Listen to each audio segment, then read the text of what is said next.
স্বাগতম বিৰতিৰ পাছত ৰঙাপাৰাৰ সোণাজুলি চাহ বাগিচাত উত্তপ্ত পৰিস্থিতি শ্ৰমিকৰ মৃত্যু কেন্দ্ৰ কৰি ৰাইজে ঘেৰাও কৰিলে কাৰ্যালয় পুৱা 11 বজাৰ ভল্টৰ বৈদ্যুতিক তাৰত লাগি শ্ৰমিকৰ মৃত্যু হয় আগষ্ট লোহাৰ নামৰ শ্ৰমিকজনৰ মৃত্যু হোৱাৰ পিছতে পৰিস্থিতি উত্তপ্ত হৈ পৰে বাগিচা কৰ্তৃপক্ষৰ ভুলৰ বাবে শ্ৰমিকজনৰ মৃত্যুৰ অভিযোগ উত্থাপিত হৈছে দুখী কুচিত শাস্তি প্ৰদানৰ দাবী ৰাইজৰ পুনৰ কৈছো ৰঙাপাৰাৰ সোণাজুলি চাহ বাগিচাত উত্তপ্ত পৰিস্থিতি শ্ৰমিকৰ মৃত্যু কেন্দ্ৰ কৰি ৰাইজে ঘেৰাও কৰিলে কাৰ্যালয় পুৱা 11 বজাৰ 11,000 ভল্টৰ বৈদ্যুতিক তাৰত লাগি এগৰাকী শ্ৰমিকৰ মৃত্যু হোৱাৰ পিছতে পৰিস্থিতি উত্তপ্ত হৈ পৰে বাগিচা কৰ্তৃপক্ষৰ ভুলৰ বাবে শ্ৰমিকজনৰ মৃত্যুৰ অভিযোগ উত্থাপিত হৈছে দুখী কুচিত শাস্তি প্ৰদানৰ দাবী ৰাইজৰ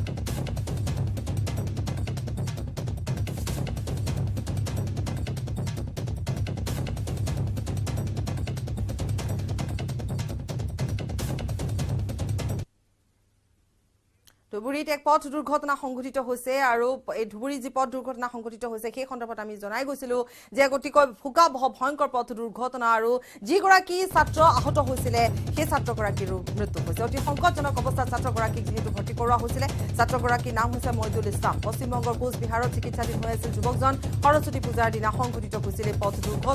দুৰ্ঘটনা দুগৰাকী ছাত্ৰীৰ তাতে মৃত্যু হৈছিল চাৰিগৰাকী ছাত্ৰৰ দুজন জিএমচিএইচত এতিয়াও চিকিৎসাধীন অৱস্থাত আছে বাহনখনত আছিল মুঠ 7জনকৈ ছাত্ৰ ছাত্ৰী গৌৰীপুৰৰ পৰা ধুবুৰীলৈ সৰস্বতী পূজা চাবলৈ গৈছিল আটাইকেইজন সৰস্বতী পূজা চাবলৈ যোৱাৰ মুহূৰ্ততে এই ঘটনা সংঘটিত হয় এটা অতিকৈ ভয়ংকৰ পথ দুৰ্ঘটনা সংঘটিত হয় ভুকাবহ পথ দুৰ্ঘটনা য'ত আমি ইতিমধ্যে কৈছো ঠিতাতে দুগৰাকী ছাত্ৰীৰ মৃত্যু হোৱাৰ লগতে কেইবাগৰাকীও গুৰুতৰভাৱে আঘাতপ্ৰাপ্ত হৈ জিএমচিএইচত ভৰ্তি হৈ আছিল তাৰে এগৰাকী ছাত্ৰ যাক ততাতৈয়াকৈ কোচবিহাৰত ভৰ্তি কৰোৱা হৈছিল সেইগৰাকী ছাত্ৰলৈ অৱশেষত মৃত্যু হয়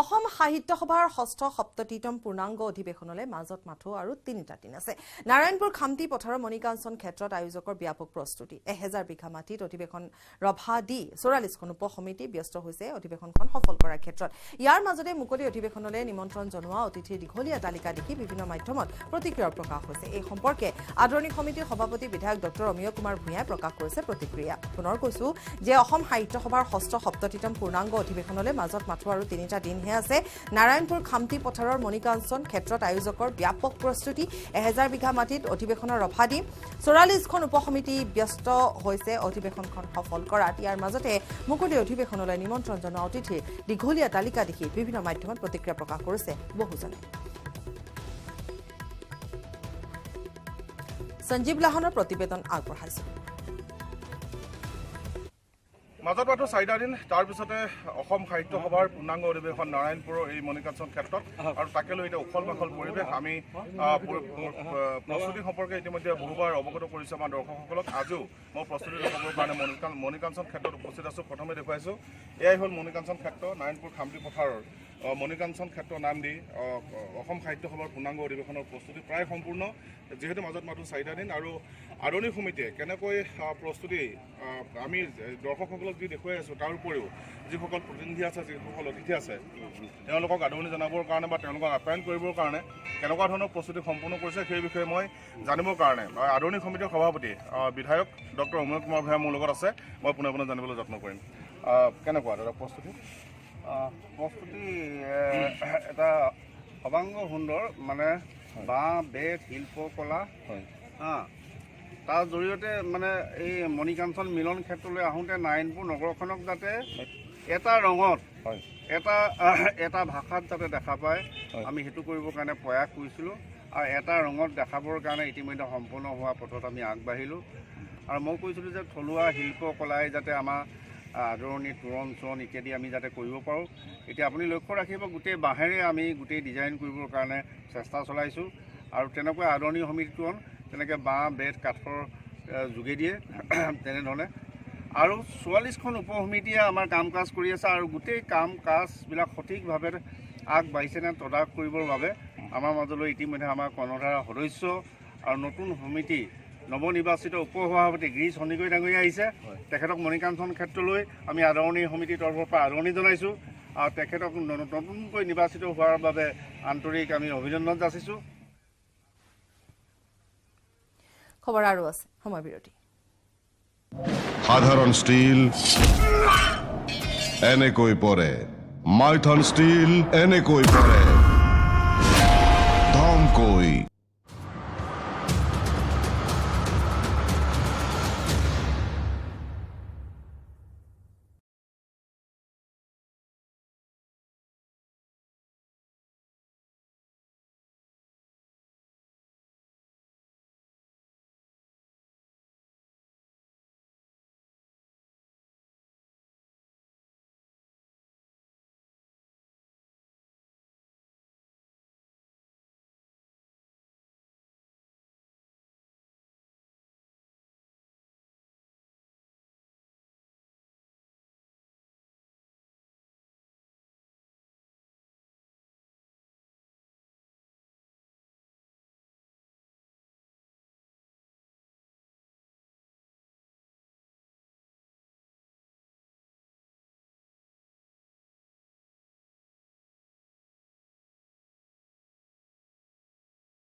কোনো ৰাজহুৱা বাছ স্থান অথবা তামোল পাণৰ দোকানৰ চৌহদ নহয় শিক্ষানুষ্ঠানৰ দৰে এখন পবিত্ৰ অনুষ্ঠানৰ শ্ৰেণী কোঠাই কোঠাই গুটকাৰ পিকৰ ৰাঙলী এয়া ধেমাজি জিলাৰ জোনাইৰ গৌৰৱ উজ্জ্বল তথা সোণালী জয়ন্তী বৰ্ষ গৰকা জোনাই উচ্চতৰ মাধ্যমিক বিদ্যালয় শ্ৰেণী কোঠাৰ দৃশ্য দেখুৱাইছো আমি এয়া এটা শ্ৰেণী কোঠা এই শ্ৰেণী কোঠাত কেনেধৰণে গুটখা খায় যি দেখিবলৈ পোৱা গৈছে দেৱালসমূহ কেনেকৈ ৰঙীন কৰি তুলিছে জোনাই শিক্ষাৰ বাটকটীয়া জোনাই উচ্চতৰ মাধ্যমিক বিদ্যালয়খনৰ এই কৌতুহ্যময় পৰিৱেশে বিনষ্ট কৰিছে শিক্ষা আৰু শৈক্ষিক পৰিৱেশ বিদ্যালয়খনৰ অধ্যক্ষৰ অকৰ্মণ্যতা আৰু শিক্ষক শিক্ষয়িত্ৰীসকলৰ হেমাহিৰ ফলত দিনক দিনে বিদ্যালয়খনৰ পৰিৱেশ বিনষ্ট হৈ আহিছে বুলি অভিভাৱকসকলে অভিযোগ উত্থাপন কৰিছে বিদ্যালয়খনৰ কৰ্তৃপক্ষ আৰু শিক্ষক শিক্ষয়িত্ৰীসকলৰ হেমাহিৰ ফলত বিদ্যালয়খনত কোনো ধৰণৰ নীতি নিয়ম তথা অনুশাসনমূলক ব্যৱস্থা নথকাৰ ফলত ছাত্ৰ ছাত্ৰীৰ মাজত দিনক দিনে বিশৃংখলতাৰ সৃষ্টি হৈছে ফলত বিদ্যালয়খনৰ একাংশ ছাত্ৰই পাঠ গ্ৰহণৰ বিপৰীতে বিড়ি গুটখা শিখৰ আদি খাই শ্ৰেণীকোঠাৰ বেৰ মজিয়া শৌচাগাৰ আদি য'তে ত'তে থু পিক পেলাই বিনষ্ট কৰি আহিছে মইতো ক্লাছত নাযাওঁ মইতো ক্লাছ টিচাৰবিলাক আছে তেওঁলোকে এইটো তেওঁলোকৰ দায়িত্ব থাকে মই দায়িত্ব আছে প্ৰত্যেকজন ষ্টুডেণ্টৰ লগত ঘূৰিব পাৰোঁ আপুনি ৰুমটো মাজে সময়ে চেকিং কৰিব পৰা যায় মাজে সময়ে সদায় চাফাই কৰি থাকোঁ ক্লাছত দিনত 7জন টিচাৰ সোমাই ক্লাছৰুমত তেতিয়াহ'লে এইটো এই দায়িত্বটো কাৰ থাকিব শ্ৰেণী শিক্ষক এজন সোমালে তাৰপিছত নেক্সট আকৌ এজন সোমালে আকৌ নেক্সট 7জন 8জন সোমায় মানে শ্ৰেণী শিক্ষকৰ দুৰ্বলতাৰ কাৰণে এইটো হ'বলগীয়া আছিল আৰু কি হ'ব আকৌ বিধায়ক ৰমাকান্ত দেউৰীৰ চৰ্চা গীতৰ পাছতে এবাৰ ৰমাকান্ত দেউৰীক দেখিবলৈ পোৱা গ'ল নচাত নৃত্য কৰিছে ৰমাকান্ত দেউৰীয়ে কঁকাল ঘূৰাই নাচিছে মৰিগাঁৱৰ বিধায়ক ৰমাকান্তই গীত আৰু কিমান শুনিব নৃত্যত এবাৰ মগন হৈছে তেওঁ আমি সেয়া দেখুৱাম গীতৰ পিছত এবাৰ নৃত্য কৰিছে ৰমাকান্তই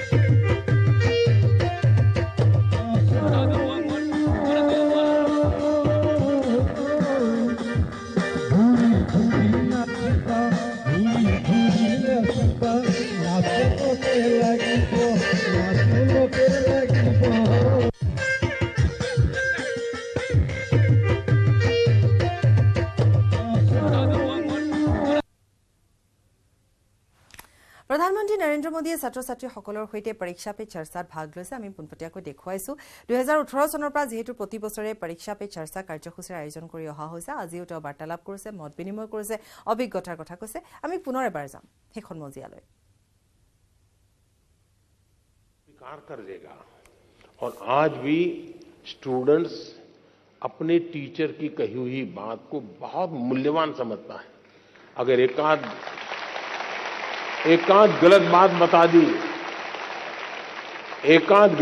बता दी तो उसकी जिंदगी में वो रजिस्टर हो जाती है और इसलिए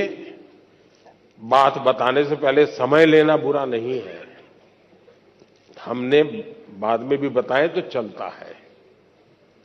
दूसरा डिसिप्लिन का सवाल है क्लास में कभी कभी टीचर को क्या लगता है अपना रुआब प्रभाव पैदा करने के लिए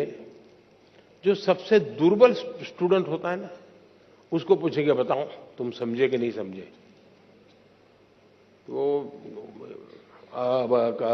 करता रहेगा तू मैं चलेगा तो फिर वो डांट देंगे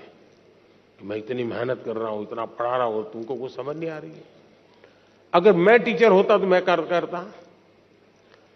जो बहुत ही अच्छे ब्राइट स्टूडेंट हैं उनको कहता अच्छा बताओ भाई तुम कैसे समझे इसको वो बढ़िया से समझाएगा तो जो नहीं समझ रहा है वो स्टूडेंट की भाषा अच्छी तरह समझेगा तो उसको समझ आ जाएगा और जो अच्छे स्टूडेंट हैं उनको मैं प्रतिष्ठा दे रहा हूं तो अच्छे बनने की कंपटीशन शुरू होगी स्वाभाविक रूप से कंपटीशन शुरू होगी दूसरा जो इस प्रकार से अनुशासन में नहीं है ध्यान केंद्रित नहीं करता है क्लास में भी कुछ न कुछ और एक्टिविटी करता है टीचर अगर उसको अलग बुला करके बात करे प्यार से बात करे देख यार कल कितना बढ़िया विषय था अब तुम खेल रहे थे अब चलो आज खेलो मेरे सामने खेलो तुम्हें भी मजा आएगा, मैं भी देखूं क्या खेलते थे। अच्छा बताओ, तुम ये खेलने का काम बाद में करते और तुमने ध्यान दिया हो तो फायदा होता कि नहीं होता? उससे अगर संवाद करते तो उसको एक अपनापन महसूस होता, वो कभी इनडिसिप्लिन नहीं करता जी। लेकिन उसके ईगो को अपने अगर हर्ट किया तो फिर दिमाग फट गएगा। कुछ लोग चतुराई भी करते हैं, चतुराई भी कभी कभी काम आती है। जो सबसे शरारती लड़का होता है उसी को मॉनिटर बना देते हैं, बनाते हैं ना। वो मॉनिटर बन जाता है तो फिर उसको भी लगता है यार मुझे तो थोड़ा ठीक से व्यवहार करना पड़ेगा, तो वो फिर खुद को अपने आप को जरा ठीक करता है और सबको ठीक रखने के लिए अपने आप को एडजस्ट करता है, अपनी बुराइयों को कंट्रोल करने की कोशिश करता है, शिक्षक को प्रिय होने का प्रयास करता है, और अल्टीमेटली परिणाम ये आता है उसकी जिंदगी बदल जाती है और उसके माध्यम से क्लासरूम का एनवायरनमेंट भी सुधर जाता है। तो अनेक तरीके हो सकते हैं, लेकिन मैं मानता हूं कि हमें डंडा लेकर के डिसिप्लिन वाले रास्ते नहीं चुनने चाहिए, हमें अपनापन का ही रास्ता चुनना चाहिए। अपना रास्ता चुनेंगे तभी लाभ होगा। बहुत बहुत धन्यवाद। माननीय प्रधानमंत्री जी, इतनी सरलता एवं गहराई से जीवन मूल्यों की प्रेरणा पर आपका कोटि कोटि धन्यवाद। माननीय प्रधानमंत्री जी, परीक्षा पर चर्चा 2023 के अंतिम प्रश्न के लिए मैं आमंत्रित कर रही हूं दिल्ली से श्रीमती सुमन मिश्रा, जो कि एक अभिभावक है। वे सभागार में उपस्थित हैं और आपसे अपनी जिज्ञासा का समाधान चाहती हैं। मैम, कृपया अपना प्रश्न पूछिए। Good morning, Honorable Prime Minister. Myself, Suman Mishra. Sir, I seek your advice on how should a student behave in a society. Thank you, sir. धन्यवाद मैम। माननीय प्रधानमंत्री जी। स्टूडेंट सोसाइटी में कैसे बिहेव करे, यही पूछना है ना आपको? मैं समझता हूं कि इसको थोड़ा अलग दायरे में रखना चाहिए। हम किस सोसाइटी की बात करते हैं? जो हमारा सर्कल है, वो जिनके बीच हम बैठते उठते हैं, कभी अच्छी बुरी बातों में टाइम बिताते हैं, टेलीफोन पर घंटे बिता देते हैं। अगर उस लिमिटेड वर्तुल की बात करते हैं तो आप बच्चे को जैसा कहोगे वैसा, भाई यहां जूते पहन करके आओ, यहां जूते निकालो, यहां इस ढंग से व्यवहार करो, यहां उस ढंग से करो, ऐसा आप कह सकते हैं। लेकिन हकीकत यह है कि उसको एक घर के दायरे में बंद नहीं रखना है। उसको समाज में जितना व्यापक उसका विस्तार होने देना चाहिए। मैंने तो कभी कहा था, शायद परीक्षा पे चर्चा पे ही कहा, कहीं और कहा मुझे याद नहीं है। मैंने कहा था कि 10वीं 12वीं की एग्जाम के बाद कभी बच्चे को पहले अपने स्टेट में उसको कहोगे, लो ये पैसे तुम्हें इतना देते हूं और 5 दिन के लिए तुम इतनी जगह पे घूम करके वापस आओ और वहां के फोटो, वहां का वर्णन सब लिख करके ले आओ, फेंको उसको हिम्मत के साथ। आप देखिए वो बच्चा बहुत कुछ सीख करके आएगा, जीवन को जान करके उसमें विश्वास बढ़ेगा। फिर वो आपको ये नहीं चिल्लाएगा। और 12वीं का है तो उसको कहो तुम राज्य के बाहर जाकर के हो आओ, देखिए ये इतने पैसे हैं, ट्रेन में जाना है, विदाउट रिजर्वेशन जाना है, सामान इतना होगा, ये तुझे खाना दे दिया है, जाओ इतनी चीजें देख करके आओ और आकर के। ইয়াৰ সৈতে বাৰ্তাৰ বাবে বিদায় লৈছো। নমস্কাৰ।